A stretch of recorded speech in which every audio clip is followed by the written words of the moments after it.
जय माता दी भक्तों। आज की वीडियो में हम सुनेंगे श्री दुर्गा नवरात्र व्रत की कथा। इस व्रत में उपवास या फलाहार आदि का कोई विशेष नियम नहीं है। प्रातःकाल उठकर स्नान आदि करके मंदिर में जाकर या घर पर ही नवरात्रों में माता दुर्गा जी का ध्यान करके यह कथा पढ़नी चाहिए। कन्याओं के लिए यह व्रत विशेष फलदायक है। श्री जगदम्बा की कृपा से सब विघ्न दूर होते हैं। कथा के अंत में बारंबार दुर्गा माता तेरी सदा ही जय हो का उच्चारण करें। अब सुनते हैं नवरात्र व्रत की कथा। एक बार बृहस्पति जी ब्रह्मदेव से बोले कि हे ब्रह्मदेव, आप अत्यंत बुद्धिमान, सर्वशास्त्र और चारों वेदों को जानने वालों में श्रेष्ठ हो।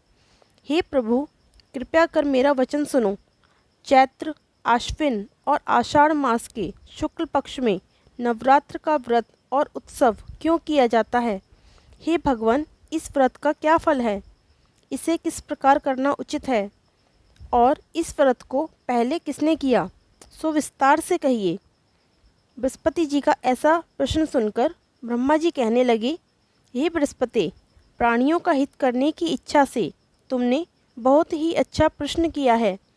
जो मनुष्य मनोरथ पूर्ण करने वाली दुर्गा, महादेवी, सूर्य और नारायण का ध्यान करते हैं, वे मनुष्य धन्य हैं। यह नवरात्र व्रत संपूर्ण कामनाओं को पूर्ण करने वाला है।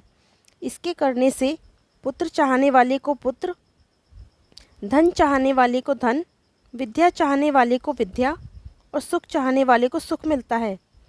इस व्रत को करने से रोगी मनुष्य का रोग दूर हो जाता है और कारागार में बंद हुआ मनुष्य बंधन से छूट जाता है। मनुष्य की संपूर्ण संपत्तियां उसके घर में आकर उपस्थित हो जाती हैं। बंध्या और काक बंध्या को इस व्रत के करने से पुत्र उत्पन्न होता है।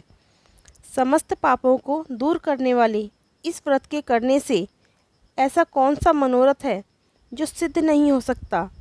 जो मनुष्य इस अलभ्य देह को पाकर भी नवरात्र का व्रत नहीं करता है, वह अनेक दुखों को भोगता है और इस देह को छोड़ने के बाद नरक में जाता है। यदि व्रत करने वाला मनुष्य सारे दिन का उपवास न कर सके तो एक समय भोजन करे और उस दिन बांधवों सहित नवरात्र व्रत की कथा का श्रवण करे। हे बृहस्पति, जिसने पहले इस व्रत को किया उसका पवित्र इतिहास मैं तुम्हें सुनाता हूँ, तुम ध्यानपूर्वक सुनो।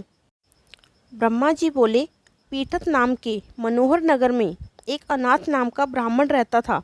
वह भगवती दुर्गा का भक्त था। उसके संपूर्ण सद्गुणों से युक्त सुमति नाम की एक अत्यंत सुंदर पुत्री उत्पन्न हुई। वह कन्या सुमति अपने पिता के घर बालकपन में अपनी सहेलियों के साथ क्रीड़ा करती हुई इस प्रकार बढ़ने लगी जैसे शुक्ल पक्ष में चंद्रमा की कला बढ़ती है। उसका पिता प्रतिदिन दुर्गा की पूजा और होम किया करता था। उस समय वह भी नियम से वहाँ उपस्थित होती थी। एक दिन वह सुमति अपनी सखियों के साथ खेलने लग गई और माँ भगवती के पूजन में उपस्थित नहीं हुई। उसके पिता को पुत्री की ऐसी असावधानी देखकर क्रोध आया और पुत्री से कहने लगा कि हे दुष्ट पुत्री, आज प्रभात से तुमने भगवती दुर्गा का पूजन नहीं किया। इस कारण मैं किसी कुष्ठी और दरिद्री मनुष्य के साथ तेरा विवाह करूँगा। इस प्रकार कुपित पिता के वचन सुनकर सुमति को बड़ा दुख हुआ और वह पिता से कहने लगी, हे पिताश्री, मैं आपकी कन्या हूँ तथा मैं आपके सब तरह से अधीन हूँ। जैसी आपकी इच्छा हो वैसा ही करो, पर होगा वही जो मेरे भाग्य में लिखा है। मेरा इस पर पूर्ण विश्वास है। मनुष्य जाने कितने मनोरथों का चिंतन करता है, पर होता वही है जो उसके भाग्य में विधाता ने लिखा है। जैसे अग्नि में पड़े तृणादि अग्नि को अधिक प्रदीप्त कर देते हैं, उसी तरह अपनी कन्या के ऐसे निर्भयता से कहे हुए वचन सुनकर उस ब्राह्मण को अत्यंत क्रोध आया। तब अपनी कन्या का विवाह उसने एक कुष्ठी के साथ कर दिया और अत्यंत क्रुद्ध होकर पुत्री से कहने लगा कि जाओ जाओ, जल्दी जाओ, अपने कर्म का फल भोगो। देखें केवल भाग्य भरोसे रहकर क्या करती हो। इस प्रकार से कहे हुए पिता के कटु वचनों को सुनकर सुमति मन में विचार करने लगी, अहो मेरा बड़ा दुर्भाग्य है जिससे मुझे ऐसा पति मिला। इस तरह अपने दुख का विचार करती हुई वह सुमति अपने पति के साथ वन में चली गई और इस भयानक वन में उन्होंने वह रात बड़े कष्ट से व्यतीत की। उस गरीब बालिका की ऐसी दशा देखकर माँ भगवती पूर्व पुण्य के प्रभाव से प्रकट होकर सुमति से कहने लगी, हे दीन ब्राह्मणी, मैं तुम पर प्रसन्न हूँ। तुम जो चाहो वरदान मांग सकती हो। मैं प्रसन्न होने पर मनवांछित फल देने वाली हूँ। इस प्रकार माँ भगवती दुर्गा का वचन सुनकर ब्राह्मणी कहने लगी कि आप कौन हैं जो मुझ पर प्रसन्न हुई हैं? वह सब मेरे लिए कहो और अपनी कृपा दृष्टि से मुझ दीनदासी को कृतार्थ करो। ब्राह्मणी का ऐसा वचन सुनकर देवी कहने लगी कि मैं आदिशक्ति हूँ और मैं ही ब्रह्म विद्या और सरस्वती हूँ। मैं प्रसन्न होने पर प्राणियों का दुख दूर कर उनको सुख प्रदान करती हूँ। हे ब्राह्मणी, मैं तुझ पर तेरे पूर्व जन्म के पुण्य के प्रभाव से प्रसन्न हूँ। तुम्हारे पूर्व जन्म का वृत्तांत सुनाती हूँ, सुनो। तुम पूर्व जन्म में निषाद की स्त्री थी और अति पतिव्रता थी। एक दिन तेरे पति निषाद ने चोरी की। चोरी के कारण तुम दोनों को सिपाहियों ने पकड़ लिया और ले जाकर जेल खाने में कैद कर दिया। उन लोगों ने तुम्हें खाने को भोजन भी नहीं दिया। इस प्रकार नवरात्र के दिनों में तुमने ना तो कुछ खाया और ना ही जल पिया। इसीलिए 9 दिन का नवरात्र का व्रत हो गया। हे ब्राह्मणी, उन दिनों में जो व्रत हुआ उस व्रत के प्रभाव से प्रसन्न होकर मनवांछित वर मैं तुम्हें दे रही हूँ। तुम्हारी इच्छा हो सो वर मांगो। इस प्रकार माँ दुर्गा के कहे हुए वचन सुनकर वह ब्राह्मणी बोली, हे माँ दुर्गा, अगर आप मुझ पर प्रसन्न हैं तो कृपया करके मेरे पति के कोढ़ को दूर करो। देवी कहने लगी कि उन दिनों में जो तुमने व्रत किया था उस व्रत के एक दिन का पुण्य तुम्हारे पति के कोढ़ को दूर करने के लिए अर्पण करो। मेरे प्रभाव से तेरे पति का कोढ़ ठीक हो जाएगा और उसका शरीर सोने के समान हो जाएगा। ब्रह्मा जी बोले, इस प्रकार देवी का वचन सुनकर वह ब्राह्मणी अपने पति को निरोग करने की इच्छा से ठीक है ऐसे बोली।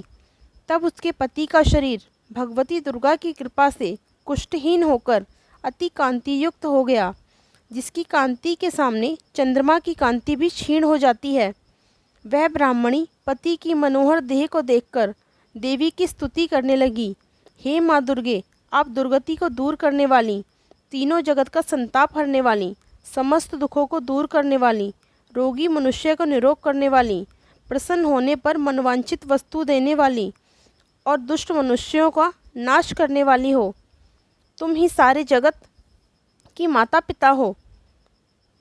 हे अम्बे, मुझ अपराध रहित अबला की मेरे पिता ने कुष्ठी के साथ विवाह कर मुझे घर से निकाल दिया।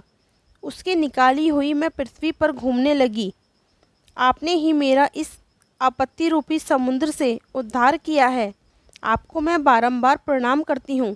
मुझ दीन की रक्षा करो। ब्रह्मा जी बोले, हे बृहस्पति, इसी प्रकार उस सुमति ने मन से देवी की बहुत स्तुति की। उससे की हुई स्तुति सुनकर देवी को बहुत संतोष हुआ। फिर ब्राह्मणी से देवी कहने लगी कि हे ब्राह्मणी, तेरे उद्दालक नाम का अति बुद्धिमान, कीर्तिवान और जितेंद्रिय पुत्र शीघ्र ही होगा। ऐसा कहकर वे देवी उस ब्राह्मणी से फिर कहने लगी कि हे ब्राह्मणी, और जो तेरी इच्छा हो वही मनवांछित वस्तु मांग ले। ऐसा भगवती माँ दुर्गा का वचन सुनकर सुमति बोली, हे माँ भगवती दुर्गे, अगर आप मेरे ऊपर प्रसन्न हैं तो कृपया कर मुझे नवरात्र व्रत की विधि बताइए, जिसके करने से आप प्रसन्न होकर मनवांछित फल देती हैं। इस प्रकार ब्राह्मणी के वचन सुनकर माँ दुर्गा कहने लगी, हे ब्राह्मणी, मैं तुम्हारे लिए संपूर्ण पापों को दूर करने वाली नवरात्र व्रत की विधि को बतलाती हूँ, जिसको सुनने से तमाम पापों से छुटकारा मिल जाता है और मोक्ष की प्राप्ति होती है। चैत्र और आश्विन मास के शुक्ल पक्ष की प्रतिपदा से लेकर 9 दिन तक विधि पूर्वक व्रत करें। यदि दिन भर व्रत ना कर सकें तो एक समय भोजन करें। पढ़े लिखे ब्राह्मणों से पूछकर कलश स्थापना करें, फिर वाटिका बनाकर उसको प्रतिदिन जल से सींचें। महाकाली, महालक्ष्मी और महासरस्वती इनकी मूर्तियां बनाकर उनकी नित्य विधि पूर्वक पूजा करें और पुष्पों से विधि पूर्वक अर्घ दें। बिजौरा के फूल से अर्घ देने से रूप की प्राप्ति होती है। जायफल से कीर्ति की प्राप्ति होती है। दाख से कार्य की सिद्धि एवं सुख संपत्ति होती है। आंवले से सुख एवं कीर्ति और केले से आभूषण एवं पुत्र की प्राप्ति होती है। इस प्रकार फलों से अर्घ देकर यथाविधि हवन करें। खांड, घी, गेहूँ, शहद, जौ, तिल, बिल्व, नारियल, दाख और कदम इनसे हवन करें। गेहूँ होम करने से लक्ष्मी की प्राप्ति होती है। खीर व चंपा के पुष्पों से धन, पत्तों से तेज और सुख की प्राप्ति होती है। कमल से राज सम्मान और खांड, घी, नारियल और जौ और तिल इनसे तथा फलों से होम करने से मनवांछित वस्तु की प्राप्ति होती है।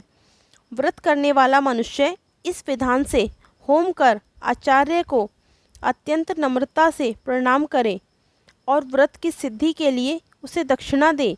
इस महाव्रत को इस विधि के अनुसार जो कोई करता है उसके सब मनोरथ सिद्ध हो जाते हैं। इसमें तनिक भी संशय नहीं है। इन 9 दिनों में जो कुछ दान आदि किया जाता है उसका करोड़ों गुना पुण्य मिलता है। इस नवरात्र के व्रत को करने से ही अश्वमेघ यज्ञ का फल मिलता है। हे ब्राह्मणी, इन संपूर्ण कामनाओं को पूर्ण करने वाले उत्तम व्रत को तीर्थ, मंदिर अथवा घर में ही विधि के अनुसार करें।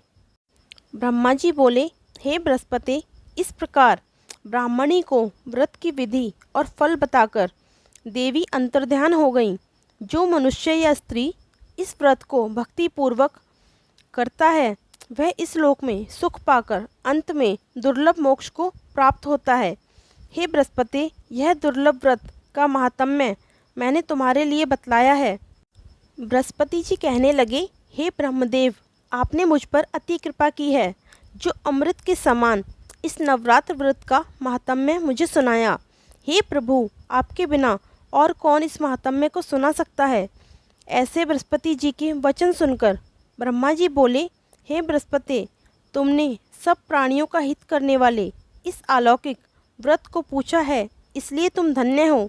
यह भगवती शक्ति संपूर्ण लोकों का पालन करने वाली हैं।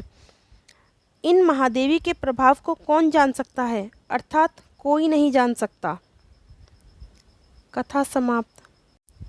बोली दुर्गा मैया की जय, सांची दरबार की जय। अगर आपको वीडियो पसंद आई हो तो वीडियो को लाइक करें और चैनल को सब्सक्राइब करें। Thanks for watching.